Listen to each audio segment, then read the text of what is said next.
Welcome to the We Are VIP podcast. Each week, your host, Casey Hasten, Director of Recruiting at VIP, will bring you valuable insights from thought leaders, introduce you to incredible companies, and bring you tips for landing your dream job from our team of executive recruiters at VIP. And now, Casey Hasten. Welcome to the We Are VIP podcast, a podcast devoted to adding value to your career or candidate search, brought to you by VIP. I'm your host, Casey Hasten. I'm an executive recruiter, director of recruiting with VIP, and your all-around hiring guru. And I know I say this every week. I get so excited about our guest, but I am truly excited. I feel like I have waited a year for this guest to get here. So I'd like to welcome Kevin Kepple, President and Master of Transformation and Certified StrengthsFinder Coach. You guys know I love that. He is passionate about helping business owners and executives unlock their genius so they can live exponentially. At Kepple Coaching, they specialize in empowering individuals and teams to make more income, doubt themselves less, who doesn't want more of that, and love their lives. Thanks for joining us today, Kevin. Yeah, thanks for having me. You know, I am super thrilled, and I really do feel like you made me wait a year for this. So I think were originally scheduled a couple of months ago. We had some scheduling conflicts, and I was like, oh. Yeah, that was my fault. So I'll take the fire on that. But yeah, I'm really excited to be here with you. You know, and it was so interesting. I always love to tell people how we got connected because networking is a huge part of your career, right? Absolutely. And 80% of jobs are found through the networking. A lot of those jobs, they're not even posted, right? So you have to have your network. So I like to begin with how we got introduced. And so this is a test, pop quiz. Do you remember? Oh, absolutely. This is easy. Oh, okay. So a good friend of mine actually introduced us, Brandon. Brandon Denman, shout out. Thanks. Yes. And he met you at one of the events you host, actually. And man, we became fast friends. I just really resonated with you because you're just that beautiful blend of like big heart, big brain, just love to serve. And it was just really fortuitous that he connected us. So I thought it was great, and I'd only met him. He'd only come to one of our events because, you know, we host events every month, and he'd only come to one of our events, and then all of a sudden I get this introduction in my email, and I'm like, wow, you know, that was fast, you know, and it was like I had to send him a thank you note afterwards because it was like, this is probably one of the best introductions that I've ever had. Wow. Yeah. You know, I felt the same way, and like immediately you were creating value and serving me, and I was just really grateful to get to connect with you, and you're really powerful, and it's so brilliant the way that you just bring me in front of the people that are really relevant, that I can really help, and that can really help me in my journey. And it's so phenomenal to get to just do life with people like you that I actually care about and want to spend time with and trust. So thanks for being you. Well, thank you for being you and for saying yes to all the opportunities, might I say, you know, time commitments that I've asked you to do since we met. I mean, it's been a lot. Oh my gosh, but that's what we're here to do. We're here to like understand what makes us us and create value for others with that. And I'm happy to serve any way I can. And you know, like getting to share with the groups that you host, the young executives. I mean, I met they loved you. So many cool people at that too. I just talked to Chase Bryant recently, and like what a gem. Yes. Like shout out to Chase Bryant. Yeah, Chase is cool.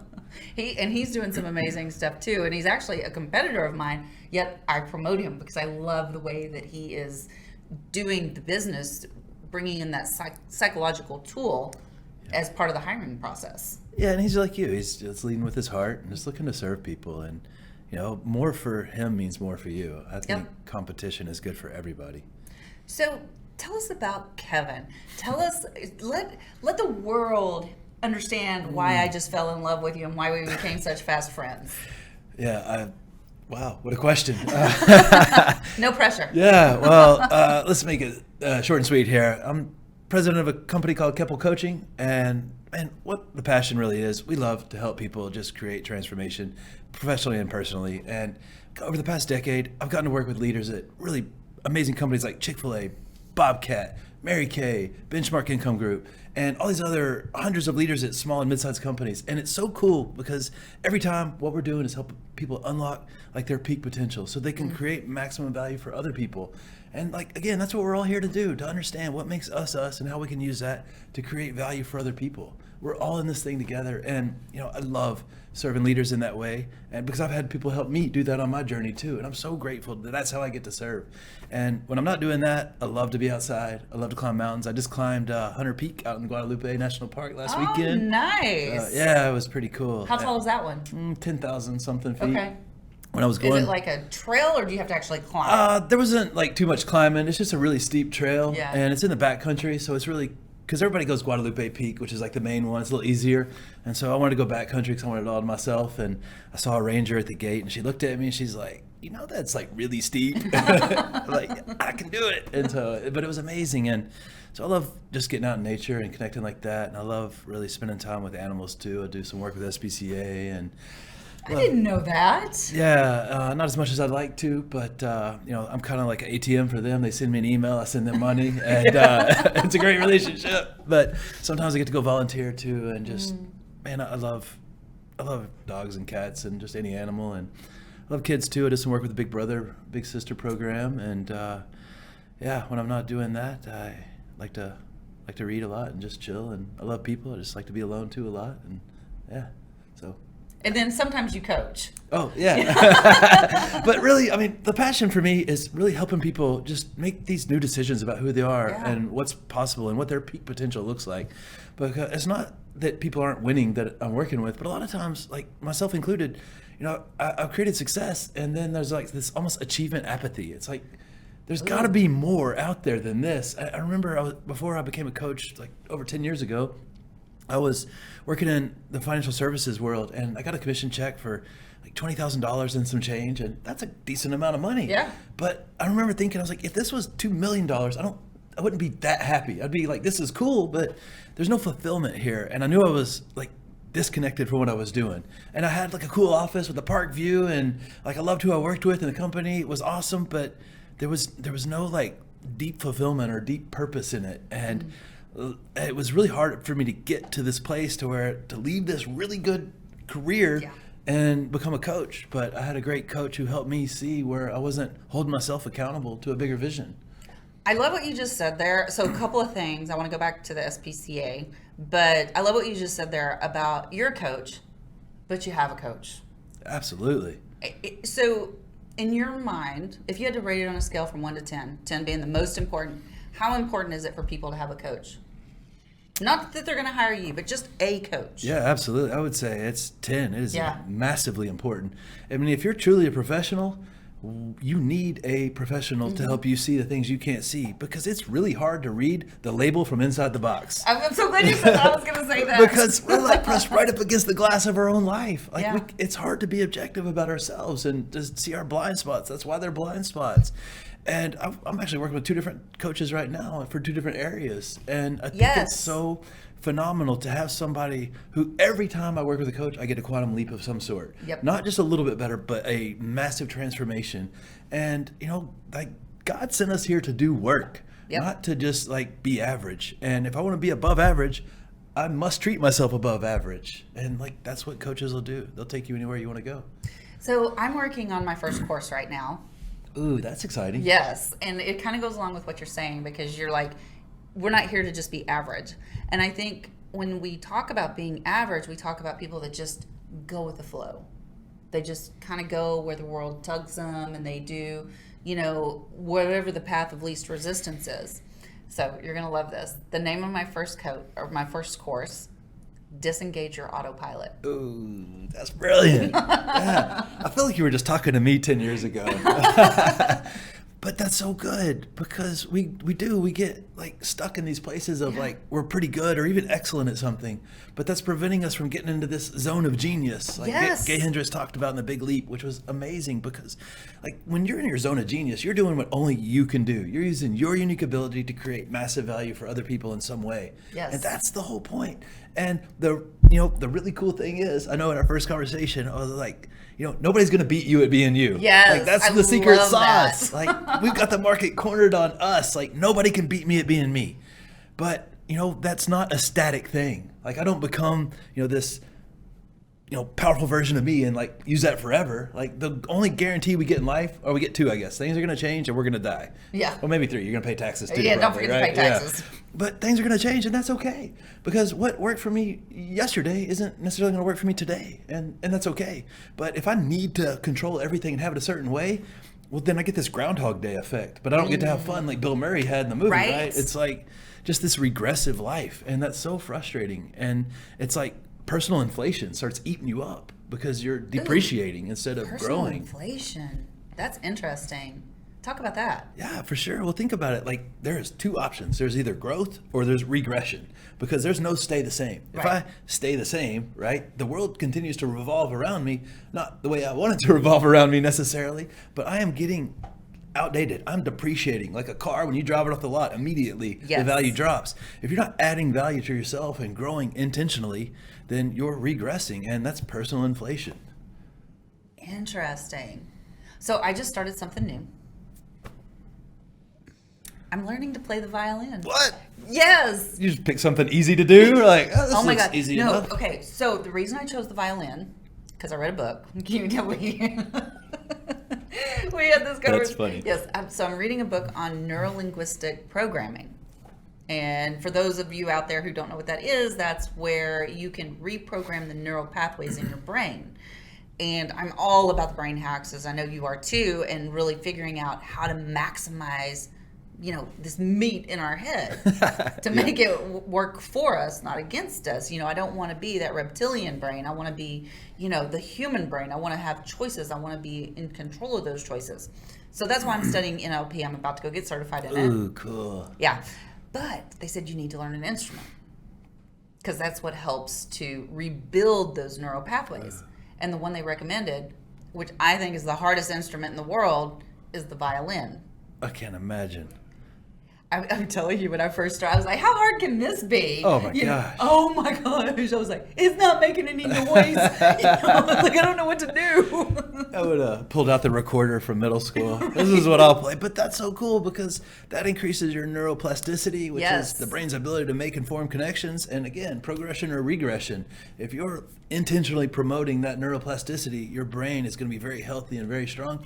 And one of the really cool byproducts of doing things like that you learning a totally new thing, like playing the violin, oh my gosh, like pick the hardest. Why don't you solve pi while you're at it? Maybe I will. But that's so cool, because the number one leadership skill is self-awareness. Because without self-awareness, like, you don't understand the impact you're making on other people or the impact they make on you. You can be tone deaf and a myriad of other problems. But when you do things you're not normally used to doing, and you teach yourself to learn a new, very difficult skill like that, it raises self-awareness dramatically. And it's very humbling, because we realize like how much is out there we don't know. Right. Which is phenomenally important. And I can't stand that. I cannot stand that there's stuff out there I don't know. And I just can't read fast enough. I can't study fast enough. It's a real problem. I'm just laughing because I know your strengths. So I know. Well, and that's true. So that's another way to gain clarity around yourself, is like I do any and every assessment that people send me, but I really love the StrengthsFinder. And I know that you are a StrengthsFinder coach. So why am I so obsessed with knowing everything? Well, where should we start? It could definitely be input, because input's pretty high for you. I know it's in the top 10. Yeah. And people with input just love to, they're called the collectors. They love to collect knowledge, ideas, information, tools, books, maybe even small penguin figurines, right? I always say that as a joke, but one time I said that and a woman was like, oh my God, how did you know? I was like, well, that was a joke, but that's awesome that you do. And like, just love to have like ideas, and part of ideas is skills or whatever the case may be, but also competition's number one for you. Yeah. And you love to win and you love to move forward, and it's really cool because it's a very healthy version of competition that you have. I have competition too, and if you want to see kind of the basement, the shadow side of competition, just see Kevin from 15 to age 30. That was like about me winning as opposed to us winning. But you're such a collaborative, cooperative co-creator that it's so much fun to be around you, because I feel like you want success for other people as much or more for them than you do for yourself. And like, that is so refreshing, because not that everybody's a narcissist in the world, but a lot of the world right now is designed to be so me focused. And that's not me. The reason Homo sapiens made it and Neanderthals didn't, the other human races didn't, is because of cooperation and collaborating together and building community. And that's why we're here. And that's why, we've continued to evolve for 200,000 years or however long we've been around.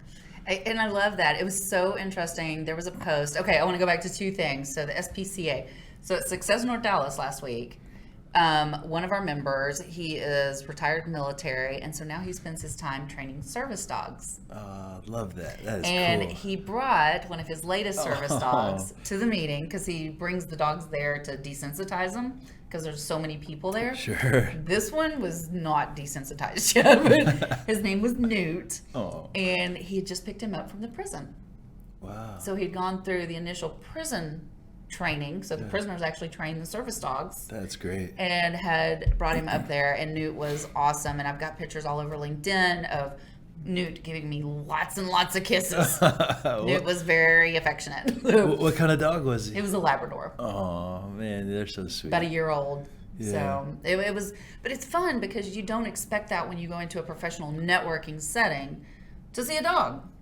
No. But it serves its purpose, and we are supporting our military. We're supporting, that program by allowing Newt to be a part of Success North Dallas. But the other thing was, because of that post, one of our other members made a beautiful post. She had just joined, and she had talked about, why she joined and why she decided to put her time here. But she's like, and I'm all about the woo, winning others over. Yeah. And I was like, yeah, and I've got woo in my top 5. So, but I just sent back a message and I said, woo, in quotations in capital letters, who, And she's like, I'm all about the woo. So, but it's interesting to me, the people that know about StrengthsFinders, but it's also interesting the people that don't. So like when you're dealing with your leaders, when you're coaching, is this something you introduce early on? Yeah, absolutely. Like in the very beginning, if possible. I mean, more or less, StrengthsFinders, it's also known as Clifton Strengths Assessment for anybody out there who's looking for it. It's the same exact tool. They just changed the name during COVID. Because that's what you do when you have 30 million people take your assessment. You change the name, and then you want them to take it again. Yeah. But I think to date, almost 33 million people have taken this assessment. Wow. And I love having this information because basically it's a cheat sheet into people's natural talents or their natural sources of energy. And it's a really cool kind of dichotomy. There's, hey, here's what it looks like when you're truly owning your power and you're creating from love and just really making the most positive impact you can make. And maybe more importantly, here's what it looks like when you give all that away and you're going to war with yourself. And instead of creating from love, you're reacting from fear and being very forceful in your behavior or just the way that you're landing on people, perhaps. It's not always something you're doing. Like positivity is really high for me. And so really easy for me to see the good in things, have good energy, get things started, keep things going. But if I meet somebody, like my dad was a CPA and he's awesome, an accountant, very left brain though, pragmatic. And if I meet accountants or engineers and I have too much positivity, I'm like, what's up? Punching them in the shoulder. They're not going to trust me. And like influence, leadership is influence, according to John Maxwell, and I agree. It's a skill like anything else. It's like hitting a baseball is a skill. Influence is a skill. And there's art and there's psychology to it. And it's all about building trust and inspiring people to act on your ideas. And if you don't trust me, you're definitely not acting on my ideas. Yep, that's true. And if I'm breaking trust immediately, then I need to understand that I'm doing that. And StrengthsFinders is such a cool thing because I can also understand how to speak to people in a language they're going to understand or really the way that they think. And it builds a lot of empathy because you really understand where people are coming from. Like my best friend has a strength called restorative really high, and they're natural fixers. They fix everything. They're so good at bringing solutions to whatever is happening. And anytime I talk to him about anything, he's like jumps in before I even finish, giving me solutions to my problems. And I just know that's who he is. And so I don't get frustrated because Sorry, I just had like an epiphany. Let's hear it. I need to have my business partner take the StrengthsFinders. I think she's restorative. Ooh, yeah. So it's always like anytime you have a problem, she's like, let's do this, and this, yeah. And I'm like, stop. Well, it could be the strategic too, because like that's like you have strategic, right? And yeah. It's like creating plans based on possibility. Like you don't need to have done something to give me 5 ways to do it, which is really cool because I have strategic. I can track with that, but people who don't have strategic or activator, they're more linear, so they want the steps. But activators and strategic, we're like, dude, begin with the end in mind. Like Stephen Covey, we're like, hey, the alphabet starts with A, ends with Z. Let's go. And people who don't think that way, it's not like a smart or dumb thing. It's just a different way of looking at the situation. And so you get this look a lot. Like, I feel like I'm being clear, but we're missing each other somewhere. So it's really nice. Yeah, no, I really think I'm going to have her take that, and then I think I'm going to schedule a call with you. Yeah, I'd love to. So that we can, but not that we don't communicate well, but we definitely see things from different perspectives at times. And she's like way over here, and I'm way over here, and I'm like, why are you over there? Yeah, well, it's so nice to have too. Like my friend I was telling you about, we do some triathlon stuff together, and I've got these like deep rims, and you have to put this extender thing on it, and there's a little bitty hole in it. My extender fell in there, and the hole's like that big, and I was like, oh my gosh, this is like, $500 rim. I can't just throw it away. And Right. like, So I called him. I go, hey, I have a problem. I didn't have to tell him what the problem was. I go, the rim, and he's like, oh, I'll be over there in a minute, pick it up. And he picked it up, and he fixed it over the weekend, and he was so excited. He was telling me how he did it, and I was like, I don't need to know how the watch was made. I just need to know what time it is. But I wanted to honor his work. So I'm like, man, that's awesome. Thank you. And, he got to solve problems and serve his friend. And I didn't have to do it. Everybody was happy. So. And I love that you said that, because there are people out there, like, if you give them too many details, I'm just going to raise my hand here. My eyes glaze. Yeah. I do not want too many details. If you tell me you're going to get it done, great. And I think it's important that we understand how to communicate with others, especially as a leader or even as a coworker. Yeah, and that's such a great point, because knowing your strengths, I know you have activator. I know you want just the highlights. Yep. And if I give you too many details, you're like me. You're probably not even going to hear it. And it can almost feel disrespectful when people give you too much information. But on the other hand, if somebody doesn't have activator, like my brother, for instance, we're 2 years apart, but we are almost complete opposites in our approach to the world. He has deliberative, number one strength. Deliberative means I am super methodical. Before I take one step, I've assessed every risk, I've got a process, and I rarely make mistakes. So pretty much our whole life, it's me. Come on, dude, come on. He's like, hold on. He's like, that's risky. And, just very patient and methodical. And it's not better or worse, just different. I think that's so interesting. And I know you talk a lot about clarity or lack thereof when you're dealing with your coaching clients and stuff like that. But how does the lack of clarity keep us from getting to know our authentic selves? Ooh, what a great question. I think, it makes it really hard to hit a target if you don't know what the target is. And I was reading about a really cool study from the Max Planck Institute. I'm not familiar with that. He's one of the contemporaries of Einstein back in the day and came up with some of the quantum theories, but they have an institute now. I think it's based in Germany. And they did a study.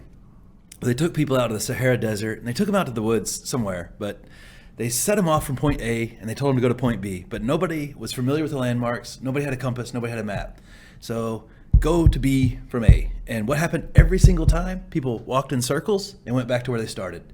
So left without clear direction, we usually go in circles and kind of go back to what's familiar, even if it's not what we want. And so when it comes to being authentic and being aligned with the most powerful version of us, which is what I like to call our genius. And genius is far more about being in the habit of expressing your genius than it is actual natural talent. Everybody has natural talent. I've seen thousands of StrengthsFinder reports. I've never seen a blank one. Like, sorry, you have no talent. Like, there's always 34. It's just a different order. But what's rare is people who can use those on demand. Right. And that's your genius right there. And why wouldn't you want to know what your genius is and how to use it on demand? But we're busy. We've got stuff to do. And so really understanding what makes you, you, and how to use that on demand in service of your goals. Because motivation is three things. It's drive, grit, and goals. I need a clear goal. I need to have the components of drive, which is curiosity, passion, purpose, autonomy, and mastery. And then I need to have the grit, like to push through the hard, to push through the boredom. But when you have those three things lined up, like you are naturally internally motivated. And nothing external is going to motivate you, not long term. Like maybe briefly, but no lasting purpose behind that. And that's where fulfillment comes from, a connection to a purpose that's meaningful to you on a soul level. And these strengths, like it's going to help you identify your natural sources of energy. So when you're doing this, it's like your cell phone's plugged in and you can go all day. I love that. Okay, so just very quickly, not to make this about me, but I'm going to make it about me. That's my favorite subject. If we look at my top 5, so command or competition in this order: command, achiever, strategic, and woo. And I've been told that like that's really unique. It's rare. Well, what's really cool is the command and the woo. Like, command, to start with, is the least likely statistically to be in the top 5. Achiever is the most likely statistically to be in the top 5. So you're an anomaly there for sure. But command is like presence, right? When Casey's in the room, we know Casey's in the room. I'm going to guess that would mean you're probably an 8 on the Enneagram. Yeah. Okay. Most 8s have command. That's the CEO trait for sure. Yeah. It's like when you're in the room, like, we know it. But that woo gives you such like a feeling of like connectedness when you're around. Like, nobody feels like they're left out. Like, because you're really good about making sure everybody's involved. And so, but it's just energy. Energy just goes wherever our attention is, right? Energy flows where our attention goes. And so if I'm focused on reactivity and this negative space, then that would be the basement of my strengths. And if I'm focused on, creating from love, because those are the 2 options, I react from fear or I create from love. Like, at all moments, those are our motivations.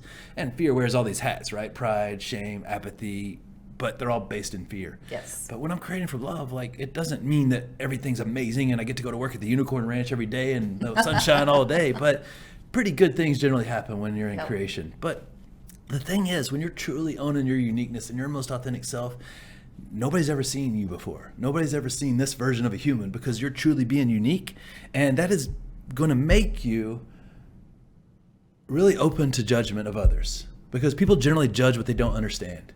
And when you're truly being innovative and unique, you're going to get judged. I mean, look at Elon Musk. He's always doing something new and different. Yep. And a lot of people don't like him. And I think a lot of it comes because they just don't understand what he's doing. And when it comes to our strengths, like, to truly understand the really nuanced uniqueness we have, there's like a 1 in 20-something million chance that you would have the same top 5 as somebody else. Wow. Even if you did, like, the 6 through 10 is going to be different. And so you're going to be so different because of the theme dynamics, the way they work together. What are the chances that somebody has the same top 10 in the exact same order? I don't know. That would be super Crazy. rare. I know somebody that has like the same top 5 as me. I've only seen it once, but like 2 are in a different order. But and I've seen so many reports, and I looked up the stat. That's why I know it. Like, how rare that is, and it's so nuanced inside of that we're just so dramatically different, but we're all the same at the same time, which is, it's really beautiful when you can live in your strengths and just be kind of this vulnerable expression of you. Not vulnerable like crying everywhere I go necessarily, but just being open, like, hey, this is me and this is what I'm looking to create. And that is so powerful as a leader, because that's the kind of leader I can follow.